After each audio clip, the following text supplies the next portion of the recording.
तो चलिए अस्सलाम वालेकुम वरहमतुल्लाहि वबरकातुहू। होप आप सब लोग अच्छे से होंगे, खैरियत से होंगे।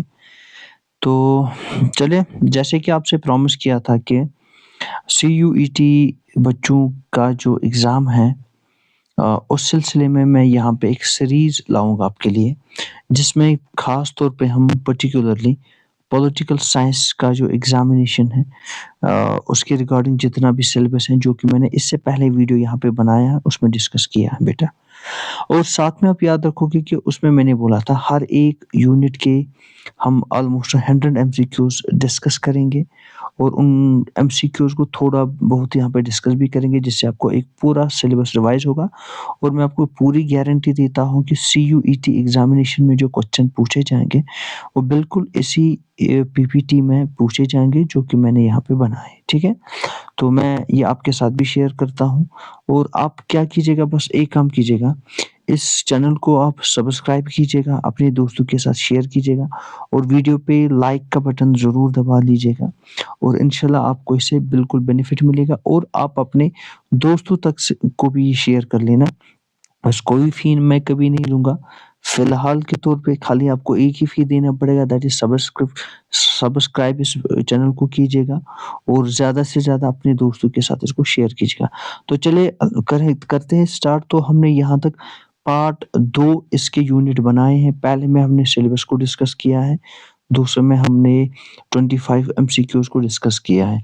इस लेक्चर को हमें थोड़ा-सा टाइम लगा जो है लाने में, क्योंकि हेल्थ का इश्यू हुआ था थोड़ा-सा, जिसकी वजह से मैं नहीं बना पाया। आज मैं कोशिश करता हूँ, अभी भी है थोड़ा-सा हेल्थ इश्यू, लेकिन अल्लाह से दुआ माँगते हैं कि इसमें वो पूरा हमें साथ दे ताकि हम ये काम आज कंप्लीट करें। आज नेक्स्ट 24 एमसीक्यूज़ हम डिस्कस करेंगे। चलिए ठीक है, करते हैं स्टार्ट। तो सॉरी, लास्ट का जो हमने किया था बेटा डिस्कस, वो किया था क्वेश्चन नंबर 25 तक। तो आज क्या है, आज है क्वेश्चन नंबर 26 तक। आप यहाँ पे देख रहे हो, पहले पहले क्वेश्चन को पढ़ेंगे। क्वेश्चन बोल रहा है कि which state saw the which state saw the rise of the DMK as the major political force. Sir, DMK एक पॉलिटिकल पार्टी है और आपको बोलनी है कि ये पॉलिटिकल पार्टी है ना, ये किस स्टेट में राइज हुई है। तो इसके लिए आप हमेशा याद रखोगे, एक हिंट देता हूँ यहाँ पे। सर, ये साउथ इंडिया की एक पार्टी है। किधर है? साउथ इंडिया की एक पार्टी है। तो ये हिंट आपको काफ़ी है। अब ये लें, जो इसके लिए साउथ इंडिया की एक पार्टी है। तो केरला तो साउथ इंडिया में तो नहीं आएगा, पंजाब तो नॉर्थ ही है, आसाम तो नॉर्थ ईस्टर्न स्टेट है। तो इसका जो राइट आंसर है इसका है ये, और ये बाकी सारे कैंसल कर दीजिएगा। Tamil Nadu is the right answer. ये रही इस ऑब्जेक्टिव की बात। लेकिन इस ऑब्जेक्टिव को थोड़ा-सा हम और जो है डिटेल में पढ़ने की कोशिश करेंगे। इसमें हम देखेंगे कि असल में इसमें हमें पढ़ना क्या है। देखो, सबसे पहले बेटा आप याद रखोगे यहाँ पे कि जो ये डीएमके हैं, डीएमके के बारे में अच्छा पहले लिखेंगे। क्वेश्चन नंबर था 26 और इसका जो आंसर मैंने लिखा है वो आपको याद होना चाहिए। आंसर मैंने लिखा सी पार्ट और टीएन बोले तो तमिलनाडु इसका बेटा आंसर है, ठीक है? अब इसको थोड़ा और पढ़ने की कोशिश करेंगे कि असल में है क्या? ये जो बेटा ये डीएमके है, क्या है?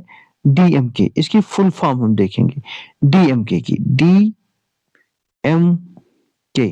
डीएमके असल में है क्या? इसकी फुल फॉर्म लिखेंगे आप। फिर इस पे थोड़ी-सी बात भी करेंगे। DMK actually is an acronym of Dravida Munnetra Kazhagam. लिखेंगे इसको, द्राविड़ा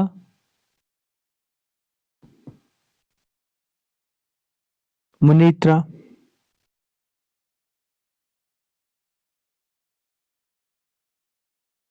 कज़ागम, ठीक है बेटा?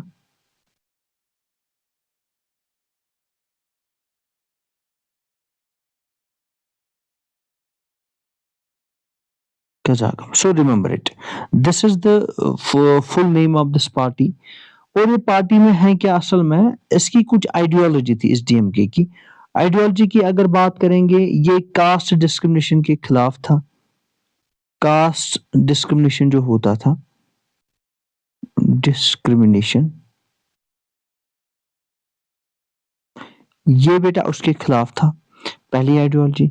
दूसरा इन्होंने किया, आपको पता है कि जब इंडिया आज़ाद हुआ था, तो वहाँ पे क्या हुआ था, वहाँ पे साउथ इंडिया ने इस चीज़ का अपोज़ किया कि जब हिंदुस्तान ने डिसाइड किया था कि हिंदी को हम क्या करेंगे, एज़ ऑफ़िशियल लैंग्वेज रखेंगे, साउदर्न पार्टी ने इसमें पूरा क्या किया है, अपोज़िशन किया।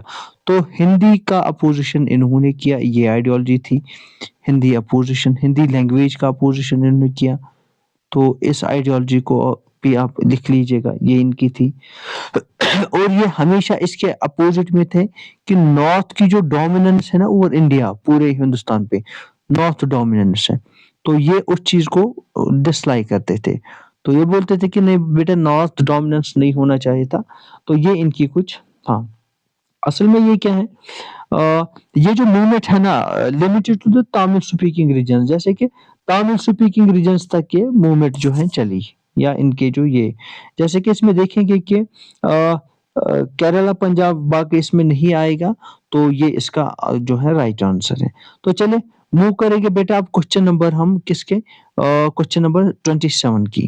क्वेश्चन नंबर 27 क्या बोल रहा है सर, क्वेश्चन नंबर 27 हमें यहाँ पे बोल रहा है, एक मिनट दीजिएगा। क्वेश्चन नंबर 27 हमें यहाँ पे बोल रहा है, the split CPI split into the CPI CPI and CPIM, ठीक है। तो दोनों को देखेंगे, यहाँ पे सीपीआई की बात हो रही है, CPI means communist party of India, ठीक है ना, इसको लिख लीजिएगा, कम्युनिस्ट पार्टी ऑफ इंडिया। ये जो है ना, इसका स्प्लिट होता है, और स्प्लिट इसमें दो हिस्सों में होता है, एक बन जाता है इसका सीपीआई और दूसरा बन जाता है सीपीआईएम, ठीक है ना। तो ये कब हुआ है सर, 57 में तो नहीं हुआ, ठीक है, गलत आंसर है, 62 भी गलत आंसर है, और इसमें जो है 64 इज द राइट आंसर, 67 भी बेटा गलत है इसमें, ठीक है। अब इसको भी थोड़ा यहाँ पे हम बेटा डिस्कस करेंगे कि असल में क्या मसला यहाँ पे हुआ था, ठीक है। सॉरी, तो चलिए करते हैं स्टार्ट। जैसे कि आपको पता है क्वेश्चन नंबर 27 हमने किया है, और इसका जो राइट ऑप्शन है 27 का, वो है ऑप्शन नंबर सी, आंसर है 1967, इसको आप याद रख लीजिएगा। चलिए करते हैं अब बात इसकी कि असल में क्या मसला था यहाँ पे, और क्या क्या यहाँ पे हमें देखना है। तो पहला पॉइंट इसका, ये जो सीपीआई है ना, ये स्प्लिट हुआ। सीपीआई क्या हुआ है सर, सीपीआई जो है ये हुआ है स्प्लिट, क्या हुआ है, स्प्लिट। अब मसला सर स्प्लिट ये क्यों हुआ, स्प्लिट होने का यहाँ पे रीजन भी है कि ये स्प्लिट क्यों हुआ, ठीक है। ये हुआ है स्प्लिट, और रीजन भी देखेंगे कि रीजन है क्या। सर रीजन इसका एक ही था, रीजन था इसका आइडियोलॉजिकल डिफरेंसेस, ठीक है ना। यहाँ पे रीजन था आइडियोलॉजिकल डिफरेंस, आइडियोलॉजिकल रीजन था। अब इसको देखेंगे कि सर आखिरकार ये आइडियोलॉजी था क्या, और क्यों इनको यहाँ पे स्प्लिट होता है बाद में, ठीक है। एक ग्रुप जो था जैसे सीपीआई, ठीक है ना, सर सीपीआई जो था ना, सीपीआई वाज सपोर्टिंग, किसको सपोर्ट कर रहा था, और सोवियत यूनियन को, किसको, सोवियत यूनियन को, सोवियत यूनियन, सोवियत यूनियन को सपोर्ट कर रहा था। और दूसरा जो सीपीआईएम था, सीपीआईएम, और ये किसको सपोर्ट कर रहा था, ये चाइना के रेवोल्यूशनरी पाथ को सपोर्ट बेटा कर रहा था, ठीक है ना। ये कर रहे थे चाइना के रेवोल्यूशनरी पार्ट को, चाइना के रेवोल्यूशनरी पार्ट को ये सपोर्ट कर रहे थे,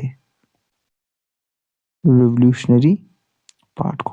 और एम क्या है सर, एम से यहाँ पे आपको मानना है कि sir it is Marxist, Karl Marx, Marxist theory, ठीक है ना। तो ये कर रहे थे, ठीक है। तो इस सुप्रीत ने क्या किया, इसके लेफ्ट विंग पॉलिटिक्स जो है इंडिया में क्रिएट कर दी। तो होप कि यहाँ तक आपको ये समझ आया। तो अब हम इसका अब स्क्रीनशॉट लिख जो उठा लीजिएगा जिसको भी ये चाहिए। तो उसके बाद मैं मूव करता हूँ बेटा जो है अपने नेक्स्ट क्वेश्चन की ओर। तो नेक्स्ट क्वेश्चन क्या है हमारा, पहले इसको एक बार रब कीजिएगा, थोड़ा सा वेट कीजिएगा, तब तक मैं आपको बोलता हूँ नेक्स्ट क्वेश्चन। नेक्स्ट क्वेश्चन है हमारा अब क्वेश्चन नंबर 28, ठीक है। तो चलिए क्वेश्चन नंबर 28 क्या बोल रहा है यहाँ पे देखेंगे। पहले क्वेश्चन नंबर 28 हमसे बोल रहा है, एक मिनट दीजिएगा।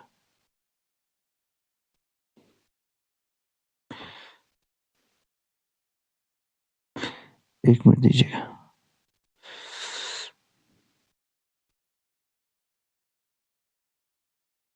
हाँ, चलिए क्वेश्चन नंबर 28 क्वेश्चन नंबर 20 क्या बोल रहा है हमें? इसको एक बार पढ़ेंगे।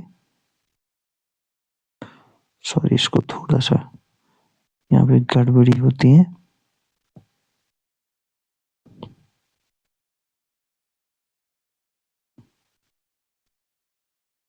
हुँ। तो क्वेश्चन नंबर 28 क्या बोल रहा है? फिर से एक बार देखेंगे।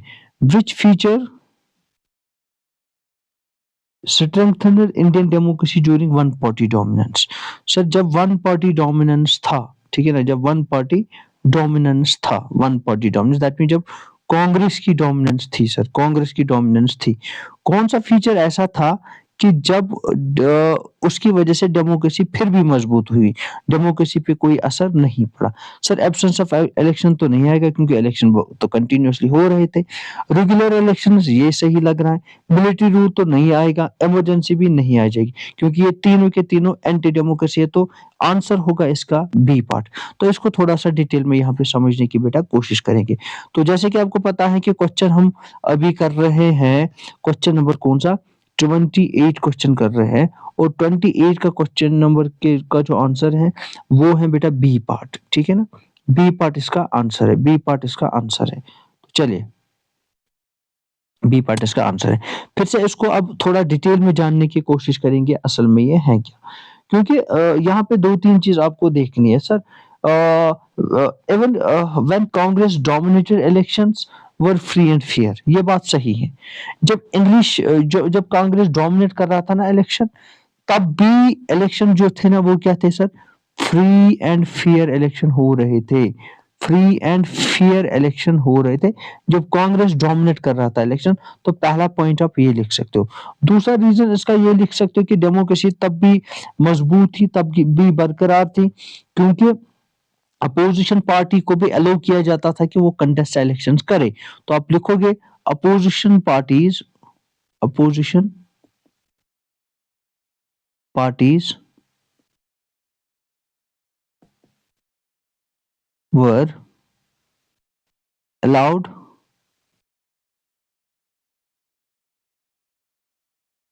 to contest इलेक्शंस, ठीक है ना सर? तो ये यहाँ पे क्या हो सकता था सर? यहाँ पे एक पॉइंट आपको याद रखना है, ये जो पावर है ना, अगर ये पावर चेंज भी होता ना, पावर अगर चेंज भी होता ना, वो पीसफुली चेंज होता। और जैसे कि हमें पता भी है जब फिर कांग्रेस की हुकूमत चली भी गई, तो पीसफुल तरीके से आज जो है अगर देख सकते हो कि बीजेपी के पास हुकूमत है, कोई इसमें अनडेमोक्रेटिक तरीका बेटा नहीं होगा, ठीक है ना? तो चलिए मूव करेंगे अब क्वेश्चन नंबर 29 की ओर। 29 क्या बोल रहा है? Which opposition party focused on Hindu nationalism? कौन सी अपोजिशन पार्टी वो है जिन्होंने फोकस किया था हिंदू नेशनलिज्म? ये बड़ा आसान क्वेश्चन रहेगा आपके लिए क्योंकि इसमें हिंट है आज का जो आज की गवर्नमेंट इनकी चल रही है, ठीक है ना? तो ये इसमें एक हिंट है।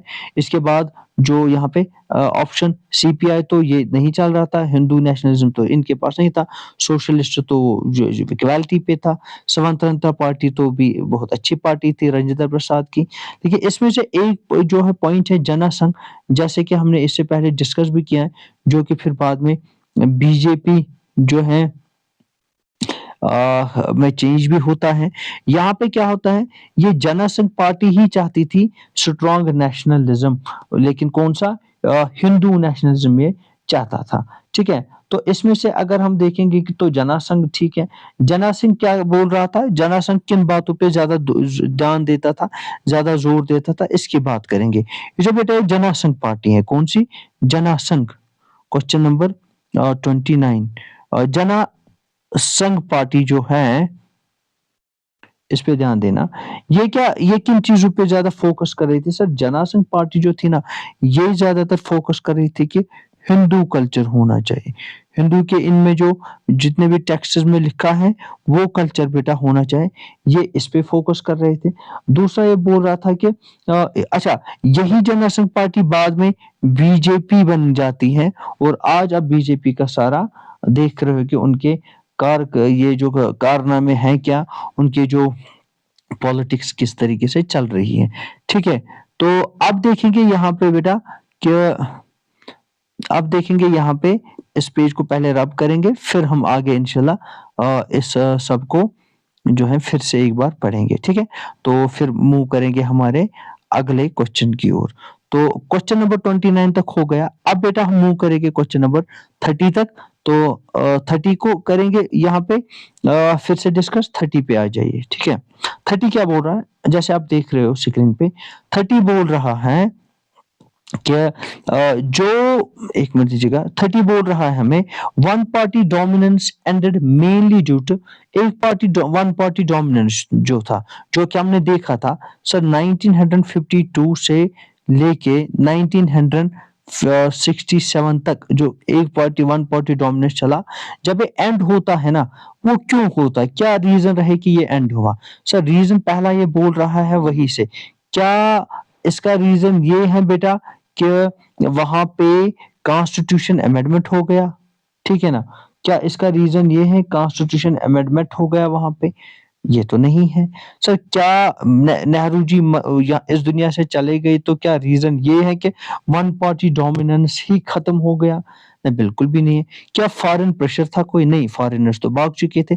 असल में इसका जो आंसर राइट है ना बेटा, वो यही है कि यहाँ पे इसका जो राइट आंसर है, वो यही है कि यहाँ पे जो अपोज़िशन पार्टीज़ है ना, उनका राइज़ हो चुका था, ठीक है ना?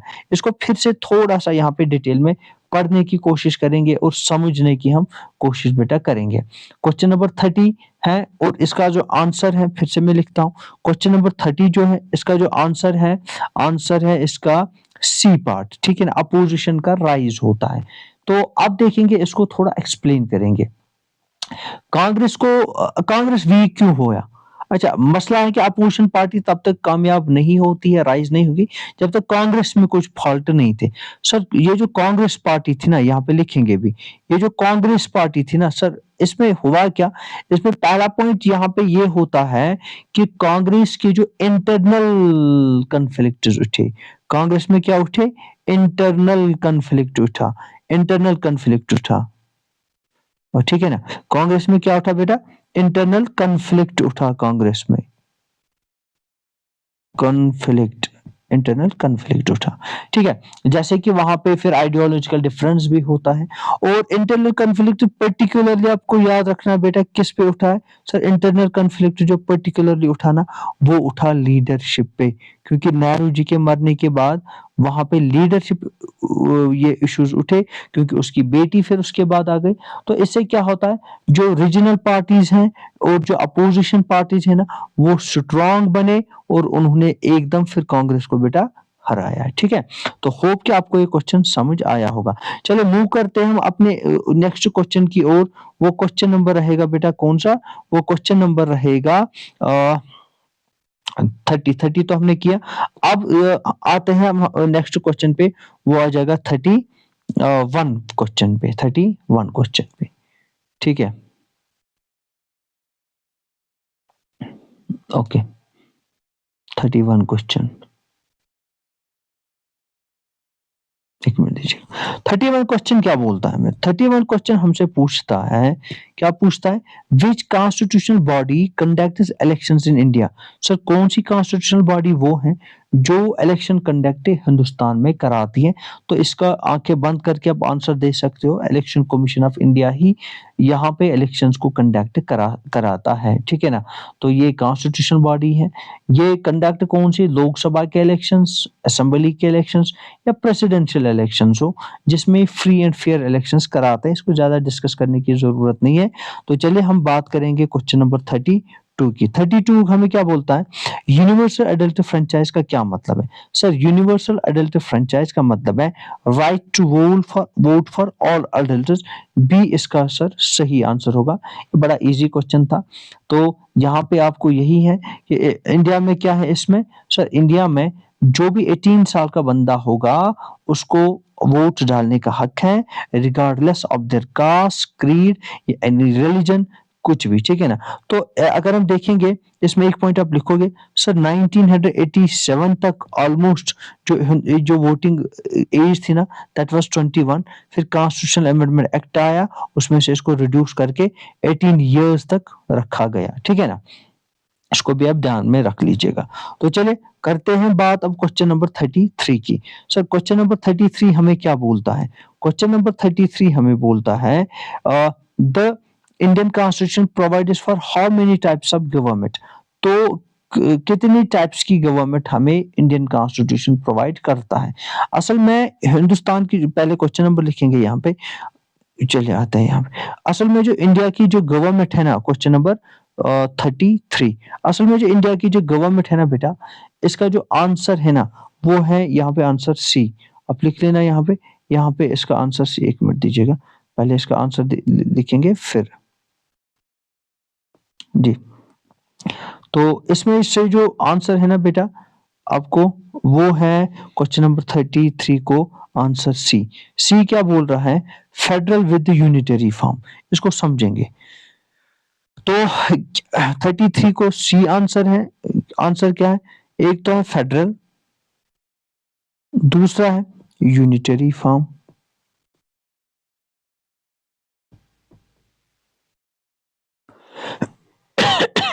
ठीक है, फेडरल विद। अगर हम इसकी एक्सप्लेनेशन की बात करेंगे सर कैसे फेडरल विद यूनिटरी फॉर्म है, तो इसमें से सीधे हमें पता चलेगा सर फेडरल का मतलब है सीधे जहां पे पावर को शेयर किया जाता है सेंटर के द्वारा, किसके साथ? सेंटर के द्वारा स्टेट्स के साथ पावर को शेयर किया जाता है। तो इंडिया में ऐसा हमें सीधे दिखने को मिलता है, तो हम सीधे बोल सकते हैं ये सही है, पावर यहाँ पे है। लेकिन यहाँ पे एक और पॉइंट आया है सर, इसका जो सुप्रीट है ना, सुप्रीट अगर बात करेंगे, सुप्रीट इसका असल में यूनिटरी है।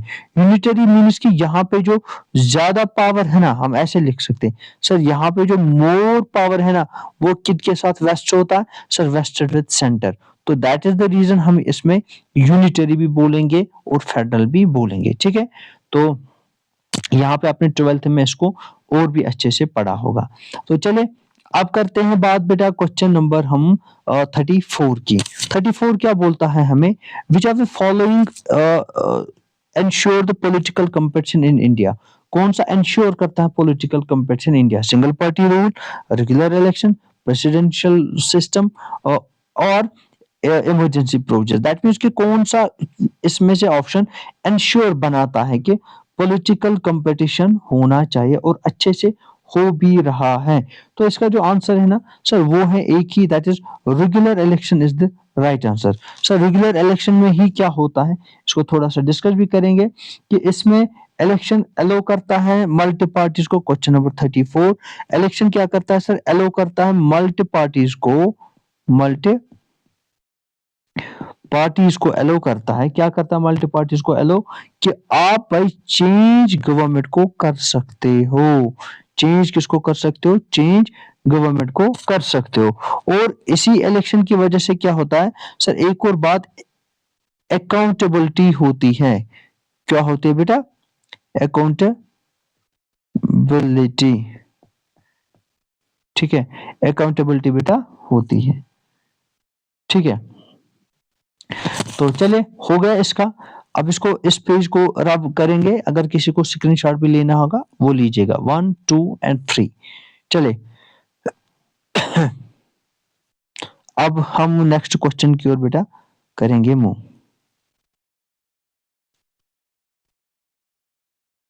तो नेक्स्ट क्वेश्चन जो हमारे पास है वो है क्वेश्चन नंबर 35।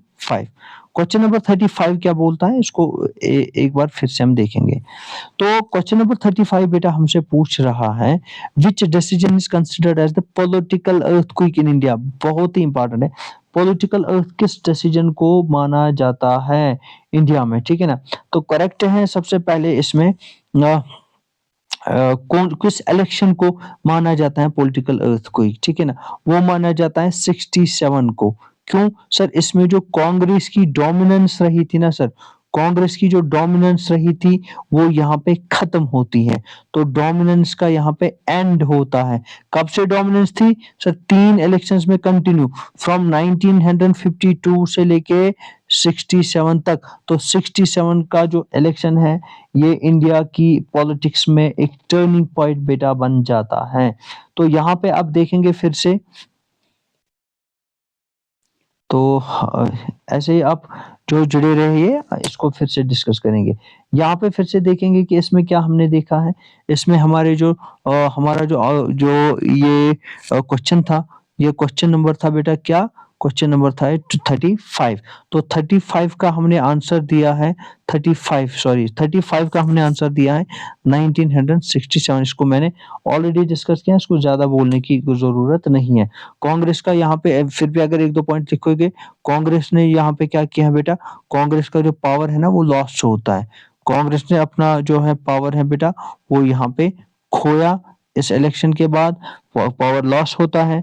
फिर एक और पॉइंट यहाँ पे आप ये लिख सकते हो कि पहला सेटबैक था ये। और यहाँ पे एक इम्पोर्टेंट पॉइंट आप याद रखोगे सर, यहाँ से राइज होता है एक ऐसा सिस्टम, पॉलिटिकल सिस्टम, जिसको हम क्या बोलते हैं? जिसको हम बोलते हैं coalition government. Coalition government, sorry 1 minute दीजिएगा। तो यहाँ से क्या होता है? कोएलिशन गवर्नमेंट का यहाँ पे इख्तिताम होता है और शुरुआत होती है, ठीक है? तो चलिए करते हैं एक और क्वेश्चन की बात, वो है क्वेश्चन नंबर 36 की। 36 पे बढ़ते हैं, तो चलिए 36 पे बढ़ेंगे।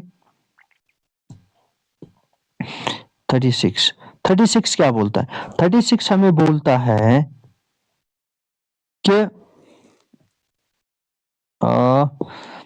What was the major challenge faced by India after independence? Independence के बाद मेजर चैलेंज हिंदुस्तान के लिए सबसे बड़ा क्या था? तो इसमें से क्वेश्चन पॉलिटिकल स्टेबिलिटी ये भी तो था, नेशन बिल्डिंग तो मेजर चैलेंज था। नेशन बिल्डिंग इसमें से आप चूज कर सकते हो, ठीक है ना? नेशन बिल्डिंग इसमें से रेलिवेंट आंसर है। बाकी भी इसमें से चैलेंज लगते हैं, but nation building is the best and the correct answer for it. तो इसमें से अगर हम देखेंगे भी, इंडिया के पास क्या था सर? लिंग्विस्टिक डाइवर्सिटी थी, रिलीजियस डाइवर्सिटी थी, इकोनॉमिक बैकवर्डनेस था। सो इन सबको integrating all into the one nation was difficult. तो ये था। तो देखेंगे अगर इसमें कुछ पॉइंट्स डिस्कस भी करेंगे। इसमें सर एक पॉइंट ये था, इंडिया के पास क्या था सर? इंडिया के पास हर एक चीज था। जैसे सीधे बोलेंगे हिंदुस्तान में सर डाइवर्सिटी थी। क्या थी? डाइवर्सिटी। डाइवर्सिटी अब किसकी सर? डाइवर्सिटी इसमें अगर हम देखेंगे सर, डाइवर्सिटी रिलीजियस की थी, है ना? Religious diversity was there. इतना ही नहीं सर, वहां पे सर लैंग्वेज के तौर पे भी हम देखते हैं कि डाइवर्सिटी थी इंडिया में। और अगर हम देखेंगे इंडिया उस टाइम पे इकोनॉमिकल बैकवर्ड था, ठीक है ना? इकोनॉमिकल बेटा बैकवर्ड था इंडिया उस टाइम पीरियड में, बैकवर्ड था इकोनॉमिकल। तो इस कंडीशन में इंडिया को क्या करना चाहिए था सर? इंडिया ने एक तरीके से एक डिसीजन लिया कि सर हम क्या करेंगे, हम इंडिया को कैसे एक नेशन के तौर पे बिल्ड करेंगे। तो it was a major and the big challenge. क्या? नेशन के तौर पे किस तरीके से हम इसको बिल्ड करेंगे? So it was a bigger challenge. तो इस क्वेश्चन को यहाँ पे हम एंड करते हैं। क्वेश्चन नंबर 37 पे आते हैं। क्वेश्चन नंबर 37, चलिए 37 हमें क्या बोलता है? 1 मिनट दीजिएगा। 37 हमें बोलता है विच पार्टी सिस्टम एग्जिस्टेड ड्यूरिंग, ये तो पता ही है। इसमें तो हम देख सकते हैं कि अगर जो पहले इलेक्शन की बात करेंगे तो डोमिनेट पार्टी सिस्टम था। तो इसका नाम ही है वन पार्टी डोमिनेट। तो डोमिनेट पार्टी सिस्टम था, दैट इज कांग्रेस का रूल यहाँ पे बेटा चल रहा था। इसको ज्यादा बोलने की जरूरत नहीं है। वो करेंगे 38 क्वेश्चन की ओर, ठीक है ना? तो इसको यहाँ पे चेंज करके 38 क्वेश्चन हम लिखते हैं। विच leader emphasised the democratic socialism? किस लीडर ने इसमें से इस बात पे जोर दिया कि डेमोक्रेटिक सोशलिज्म होना चाहिए, ठीक है ना? तो यहाँ पे आप सीधे लिख सकते हो sir, it was the Jawaharlal Nehru जिसने इस पे ज्यादा ध्यान दिया था, ज्यादा जोर दिया था। किस पे? डेमोक्रेटिक सोशलिज्म, जवाहरलाल नेहरू ने। इसको थोड़ा सा हम डिस्कस करेंगे, ठीक है? इसको डिस्कस करने से पहले आप 1 मिनट दीजिएगा। थोड़ा-सा मैं 1 मिनट का रेस्ट लेता हूँ, बस उसके बाद मैं फिर से आपके साथ जुड़ जाता हूँ, ठीक है? तो तब तक हम देखेंगे कि नेक्स्ट इसमें से क्वेश्चन्स कितने हैं। हम आज जो है बेटा 40 तक करेंगे, तो 40 के बाद हम फिर जो है कल बाकी करेंगे, ठीक है? तो आज बनाने का मकसद इतना ही था कि इसको कंटिन्यू किया जाए ताकि जो है इसमें से ब्रेक ना लगे, क्योंकि ब्रेक तो लगी थी हेल्थ की वजह से। इंशाल्लाह कल से हम फिर से इसको कंटिन्यूअसली चलेंगे। कल ज़्यादा से ज़्यादा ऑब्जेक्टिव्स को करने की कोशिश बेटा करेंगे, ठीक है? तो चलिए, तो करते हैं हम इसको स्टार्ट। अब है यहाँ पे फिर से हम अपने पॉइंट पे आते हैं। यहाँ पे आपको एक पॉइंट समझना है, वो यहाँ पे 2 टर्म्स आए हैं। एक आया है बेटा डेमोक्रेटिक, इसी क्वेश्चन 38 में।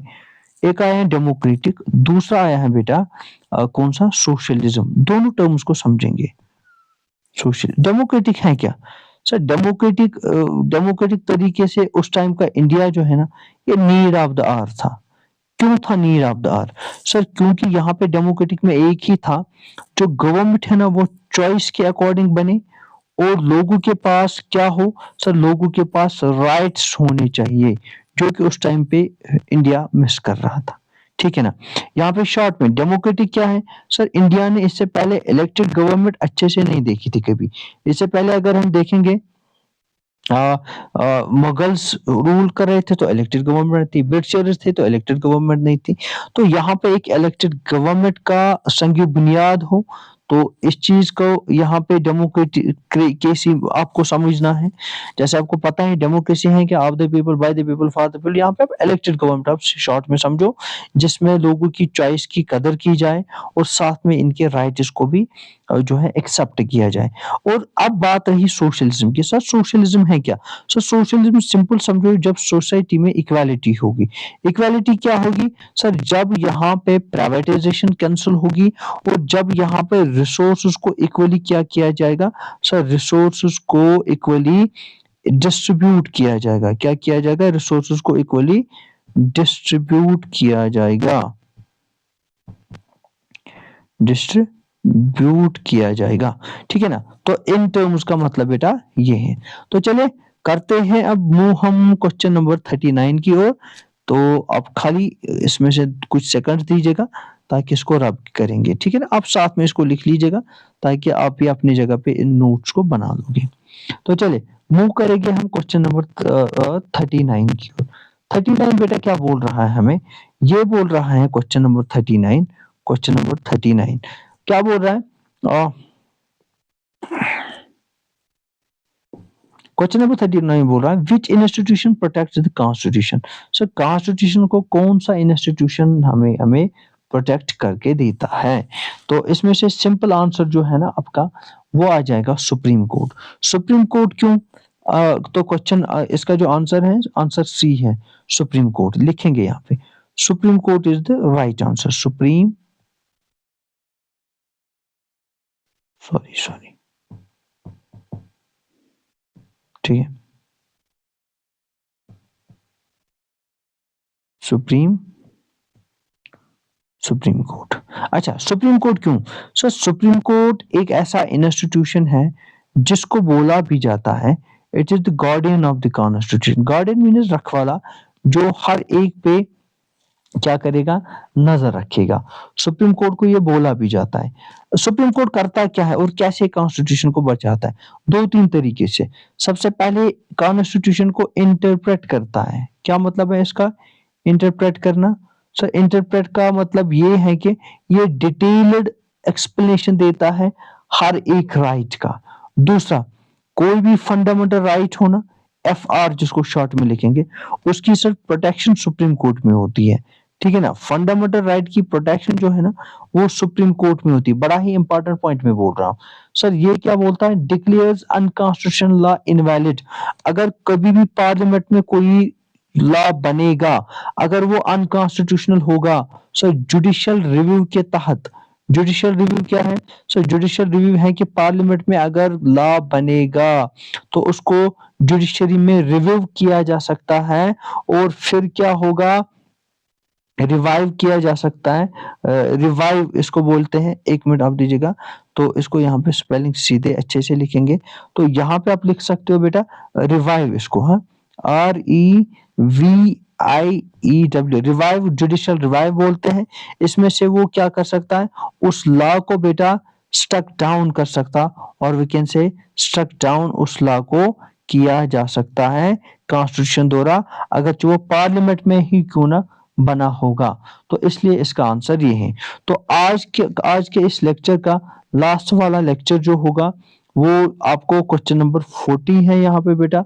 40 क्या बोलता है, which factor prevented authoritarian rule in India, कौन सा फैक्टर ऐसा है जो प्रिवेंट करता है अथॉरिटेरियन रूल। सर क्या स्ट्रांग आर्मी की वजह से, नहीं बिल्कुल भी नहीं।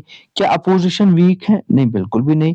क्या फॉरेन प्रेशर है, नहीं। सर कॉन्स्टिट्यूशन जो है ना डेमोक्रेटिक कॉन्स्टिट्यूशन, इसलिए यहाँ पे अथॉरिटेरियनिज्म नहीं चलता है। तो बात करेंगे, हमने यहाँ पे बात की क्वेश्चन नंबर 40 की, जो कि आज का इस वीडियो का लास्ट क्वेश्चन रहेगा। इसमें हमें बोला गया है कि कौन सा जो है अथॉरिटेरियन सिस्टम से हमें बचाता है। सबसे पहले बात करेंगे अथॉरिटेरियन सिस्टम है क्या। सर अथॉरिटेरियन सिस्टम वो है जहाँ पे ऐसी गवर्नमेंट होती है जिसके पास पूरी अथॉरिटी होती है। जो गवर्नमेंट क्या होती है सर, वो होती है अकाउंटेबल नहीं होती है। हम ऐसे लिख सकते हैं, वो गवर्नमेंट क्या होते हैं, not accountable to anybody. Sir answerable वो नहीं होती है किसी भी बंदे को। वो जो भी डिसीजन लेगी ना सर, वो खुद लेगी, उसको कोई उसमें पूछने वाला भी नहीं होगा। तो यहाँ पे हमें ये पता चलता है कि यहाँ पे स्ट्रॉन्ग डेमोक्रेटिक कॉन्स्टिट्यूशन है, इसलिए यहाँ पे कोई भी जो है मनमानी नहीं चला सकता है स्ट्रॉन्ग डेमोक्रेटिक कॉन्स्टिट्यूशन की वजह से। अब मसला है सर, इस स्ट्रॉन्ग डेमोक्रेटिक कॉन्स्टिट्यूशन की वजह से ऐसा क्यों होता है कि कोई अथॉरिटेरियन गवर्नमेंट नहीं चला सकता है। सर इसके कुछ रीजन है, बिल्कुल सही क्वेश्चन है। तो रीजन अब यहाँ पे अब देखो सर, कॉन्स्टिट्यूशन में पहले ही FR हमें दिए हैं, फंडामेंटल राइट, तो गवर्नमेंट हमें ये स्नैच नहीं कर सकता है।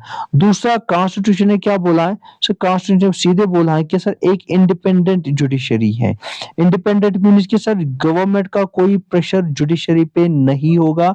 तो अगर कल को गवर्नमेंट के खिलाफ भी कोई फैसला सुनाना होगा, उस टाइम जुडिशरी बिल्कुल भी जो है नहीं देखेगी, वो आराम से लेगी। इवन इनकी सैलरी प्रमोशन वगैरह ये इंडिपेंडेंट तरीके हैं। They are not depend upon the government on their salaries, on their promotions और any other thing. So that is why कि they are not dependent up to any other body. दूसरा है कि यहाँ पे हमारे पास क्या है, फ्री एंड फेयर इलेक्शन है। Sir free and fair election है यहाँ पे, तो इसलिए यहाँ पे क्या है, यहाँ पे हम बोल सकते हैं कि यहाँ पे अथॉरिटेरियन नहीं चलेगा, क्योंकि आफ्टर एवरी 5 इयर्स यहाँ पे इलेक्शंस होंगे। अगर गवर्नमेंट ने अच्छा काम नहीं किया तो गवर्नमेंट को चेंज भी करना पड़ता है। तो इसी तरीके से यहाँ पे एक और पॉइंट आपको लिखना है सर, रूल ऑफ लॉ यहाँ पे चलता है। रूल ऑफ लॉ, इसका मतलब क्या, रूल ऑफ लॉ चलता है क्योंकि कॉन्स्टिट्यूशन है, रूल जो है, rules are same for everyone. तो यहाँ पे इस तरीके से चाहे गवर्नमेंट गलत करे या आम इंसान गलत करे, हमेशा हर एक इंसान पे सेम पुनिशमेंट होगी सेम क्राइम के लिए। तो चलिए आज इस वीडियो में इतना, कल जाके 40 से आगे हम इसको इंशाल्लाह कंप्लीट करेंगे और कोशिश करेंगे कि जल्दी से जल्दी आपका सिलेबस बेटा खत्म ऐसे ही मैं किया करूंगा। चलिए तब तक के लिए अल्लाह हाफिज, कल मिलते हैं अपने नेक्स्ट वीडियो में। और आपसे एक ही रिक्वेस्ट है, आप अपने दोस्तों के साथ इसको शेयर कीजिएगा और हमेशा हर एक से बोल लीजिएगा इसको सब्सक्राइब कीजिएगा, क्योंकि आने वाले टाइम पीरियड में आपको इस चैनल से बहुत ही फायदा मिलने जाएगा एग्जाम के पॉइंट ऑफ व्यू से। चलिए अल्लाह हाफिज, मिलते हैं नेक्स्ट वीडियो में।